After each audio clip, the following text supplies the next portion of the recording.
Assalamualaikum warahmatullahi wabarakatuh. Selamat berjumpa kembali dengan saya pada minggu ini. Kali ini kita akan membahas mengenai etika dalam sistem ekonomi. Agar bisa bertahan hidup, setiap manusia itu pasti melakukan berbagai upaya untuk mencapainya.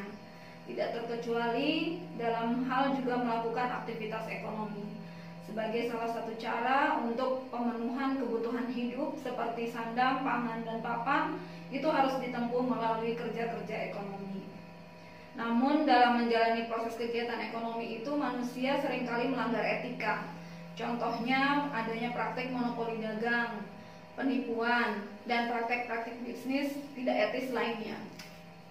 Serta ada tindakan-tindakan tidak manusiawi, misalnya penerapan upah buruh yang murah, jauh dari UMR, UMP, kemudian ada praktek eksploitasi sumber daya alam, dan seterusnya. Hal seperti ini terjadi di antara individu, masyarakat, dan negara, dan itu menjadi tontonan kita sehari-hari.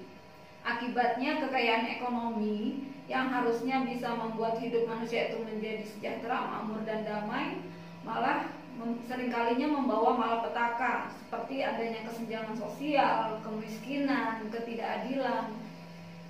Ketidakadilan dalam hal ini adalah ketidakadilan pendapatan, kemudian adanya kekerasan sosial, pengangguran, dan malapetaka lainnya. Tidak ada keadilan ekonomi atau economic justice yang bertalian dengan proses produksi, distribusi, maupun perdagangan. Nah, kita lihat ilustrasi berikut di mana adanya rumah dinas anggota DPR RI di daerah Kalibata, Jakarta Selatan. Itu ironis dengan adanya perkampungan kumuh di bantaran sungai. Ini terjadi di ibu kota di Jakarta. Kemudian kita lihat lagi ilustrasi berikut.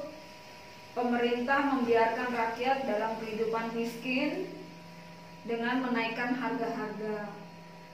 Ada ilustrasi selanjutnya bahwa itu ada pembagian antrian bahan bakar minyak kalau dulu BBM, tapi sekarang antriannya berganti menjadi antrian gas gas 3 kilo untuk rakyat menengah ke bawah. Kemudian ilustrasi berikutnya ada di sini terletak di Sidoarjo, Jawa Timur, lumpur lapindo yang menenggelamkan beberapa desa di sekitarnya.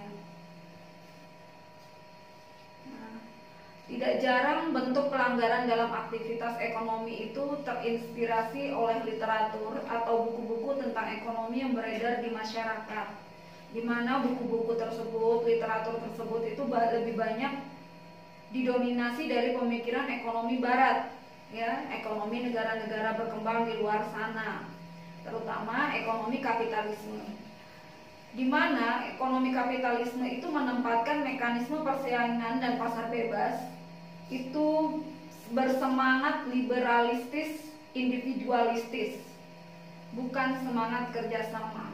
Jadi tidak bisa dengan kata lain tidak bisa diterapkan begitu saja di negara kita.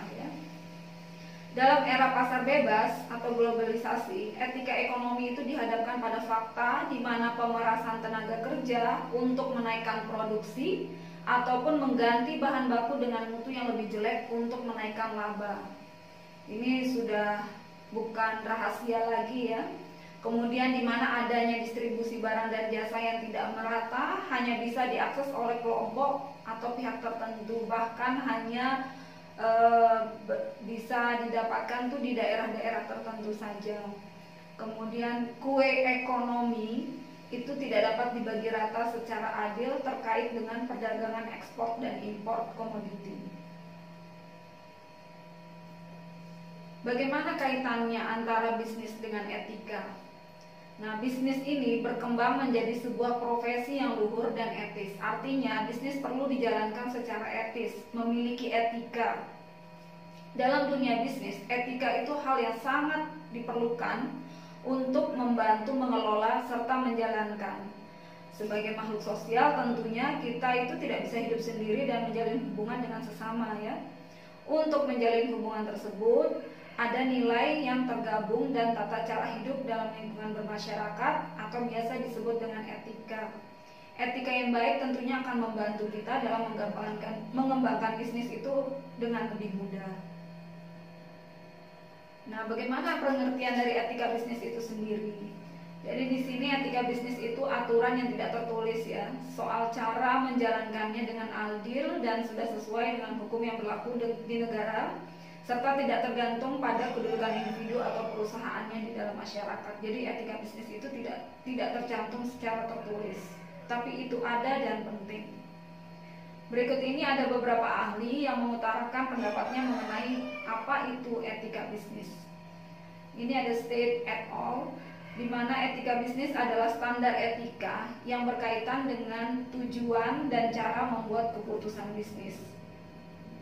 Selanjutnya dari Velasquez, itu etika bisnis adalah studi yang dikhususkan mengenai moral yang benar dan yang salah. Studi ini berkonsentrasi pada standar moral sebagaimana diterapkan dalam kebijakan, institusi, dan perilaku bisnis. Kemudian ada Hill dan Jones, di mana etika bisnis itu suatu ajaran untuk membedakan antara salah dan benar.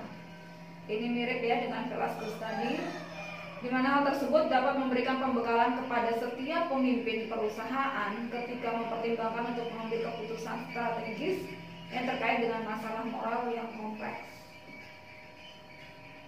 Prinsip umum dalam etika bisnis pada praktiknya itu ada tiga prinsip umum. Tentunya ini akan memudahkan kita dalam mengimplementasikannya. Dimana yang pertama adanya rasa saling percaya satu sama lain ya. Jadi kalau ada rasa saling percaya satu sama lain tentu akan membantu implementasi dari etika bisnis itu sendiri, baik melalui sikap saling mematuhi perjanjian dan aturan yang sudah disepakati sebelumnya. Kemudian adanya rasa tanggung jawab. Kemudian yang terakhir adanya menghargai lingkungan ya. Prinsip menghargai lingkungan ini tidak kalah penting. Jadi selalu menghargai lingkungan tempat kita berada, sehingga perusahaan atau organisasi kita itu mampu menjaga, mengelola serta memanfaatkan sumber daya alam ya dengan efisien demi kelangsungan kelestarian alam serta lingkungan. Nah, di sini ada etika utilitarianisme dalam bisnis. Utilitarianisme ini dikembangkan pertama kali oleh Jeremy Bentham. Itu merupakan bagaimana menilai baik buruknya suatu kebijaksanaan sosial, politik, ekonomi, dan legal secara moral.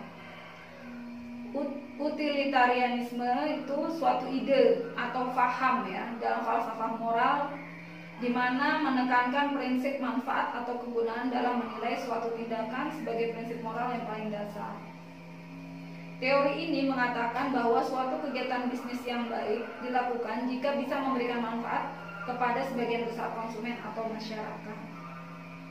Nah, bisnis adalah etis apabila kegiatannya dilakukan dapat memberikan manfaat yang sebesar-besarnya pada konsumen dan masyarakat.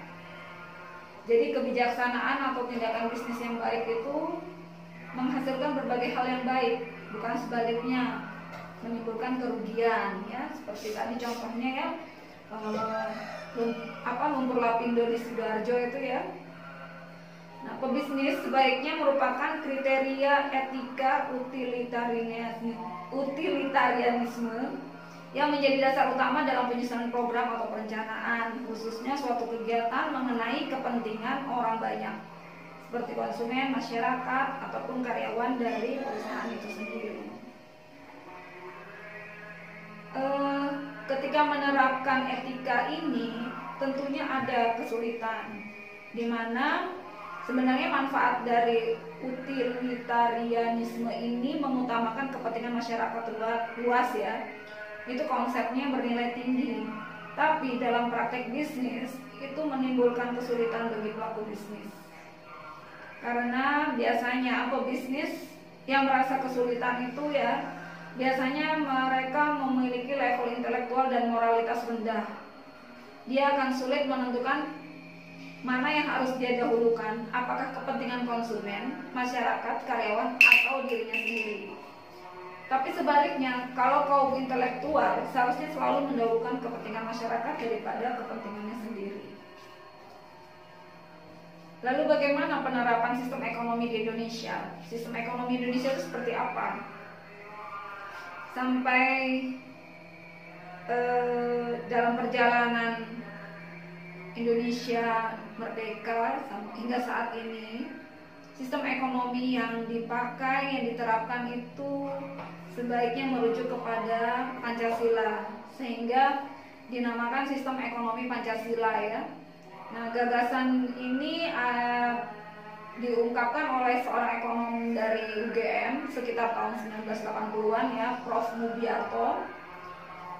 Tapi sebetulnya gagasan sistem ekonomi Pancasila ini sudah dilontarkan jauh hari ya, dari sekitar tahun 1966 oleh Prof. Emil Salim. Nah, di mana cara pandang dari sistem ekonomi Indonesia itu, sistem ekonomi Pancasila, yang pertama dari jalur yuridis formal, itu berangkat dari keyakinan landasan hukumnya adalah pasal 33 Undang-Undang Dasar 1945. Hal ini melatar belakangi jiwa pembukaan UUD 1945 dilengkapi oleh pasal 23, 27 ayat 2, 34 serta penjelasan dari UUD 1945 pasal 2. Ini yang melopori ini adalah Sri Edi Suarsono dan Potan Arif Harahap. Kemudian cara pandang yang kedua, ada jalur orientasi, di mana sistem ekonomi Pancasila ini menghubungkan sila-sila dalam Pancasila itu sebagai sistem ekonomi yang berorientasi pada sila pertama sampai kelima. Hal ini dipelopori oleh Emil Salim, Mubiarto, dan Sumitro Jayahadikusumo. Nah, berikut kita lihat bagaimana itu perbandingan sistem ekonomi Pancasila menurut Emil Salim, Mubiarto, dan Sumitro Jayahadikusumo. Di sini mulai dari penerapannya pada sila pertama itu mengenai etika dan moral agama, kemudian yang kedua bertitik berat pada nuansa manusiawi dalam hubungan ekonomi dalam perkembangan masyarakat. Yang ketiga, membuka kesempatan ekonomi secara adil bagi semua ya, keadilan sosial bagi seluruh rakyat Indonesia. Kemudian yang keempat, bermuara pada pelaksanaan demokrasi ekonomi dan politik. Dan yang terakhir, memberi warna egalitarian dan social equity dalam proses pembangunan.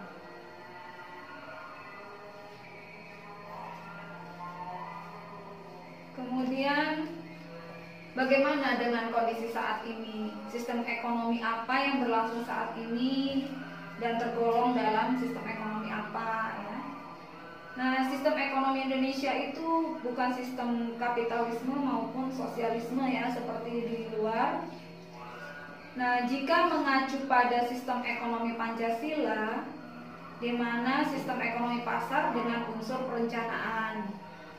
Sistem ekonomi Pancasila ini mungkin sekali berada di antara dua kutub tadi, antara kapitalisme dan sosialisme. Tapi tidak juga berada di dalamnya, melainkan di luar dari kapitalisme dan sosialisme tadi.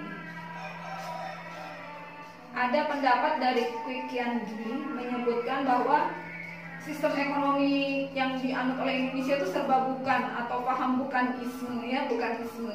Di mana bukan kapitalisme, bukan juga liberalisme, tidak ada monopoli, tidak ada oligopoli, dan tidak ada persaingan bebas yang saling mematikan.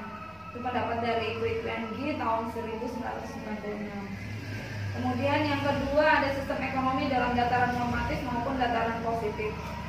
Secara normatif, menurut Undang-Undang 1945 pasal 33 ayat 2 dan 3, sistem ekonomi yang dianut oleh Indonesia itu condongnya mengarah ke sosialisme, di mana ada upaya untuk penanggulangan kemiskinan, peningkatan desentralisasi dan otonomi daerah, serta penghapusan ketimpangan sosial. Namun dewasa ini karena makin kuatnya pengusaha ya, dan munculnya gejala konglomerasi serta konsentrasi kekuatan ekonomi itu agaknya tidak dapat kita sangkal bahwa kapitalisme itu telah tumbuh subur di Indonesia. Bisa kita lihat buktinya melalui pemilikan alat produksi menurut sektor-sektor ekonomi dan sifat pembentukan harga di Indonesia sebagai berikut. Nah, di sini kita bisa lihat di mana ada sektor pertanian, itu pemilikannya petani untuk beras, negara dan swasta untuk tanaman ekspor. Kemudian pertambangan, kepemilikannya negara dan swasta atau asing ya, dari pihak asing. Kalau dalam sektor industri manufaktur itu negara, swasta itu baik asing maupun nasional. Kemudian konstruksi, swasta dan negara. Perdagangan, swasta dan negara. Administrasi negara, perbankan dominan negara 80% dan pihak swasta. Nah, jika kita lihat dari segi kepemilikan dan sifat kepembentukan harganya tadi, bahwa sistem ekonomi yang berlangsung dalam kategori di mana peran negara itu lebih dominan. Peran swasta baik nasional maupun asing juga cukup besar. Harga yang berlangsung pada umumnya mencerminkan inefisiensi ya, karena jauh lebih tinggi harga domestik dibandingkan harga internasional. Kita lihat saja kenyataannya bahwa barang-barang yang ada yang impor-impor itu malah lebih murah.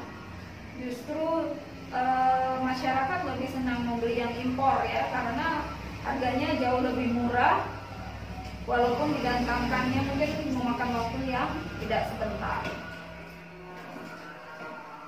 Demikian yang bisa saya sampaikan untuk minggu ini. Terima kasih atas perhatiannya. Wassalamualaikum warahmatullahi wabarakatuh.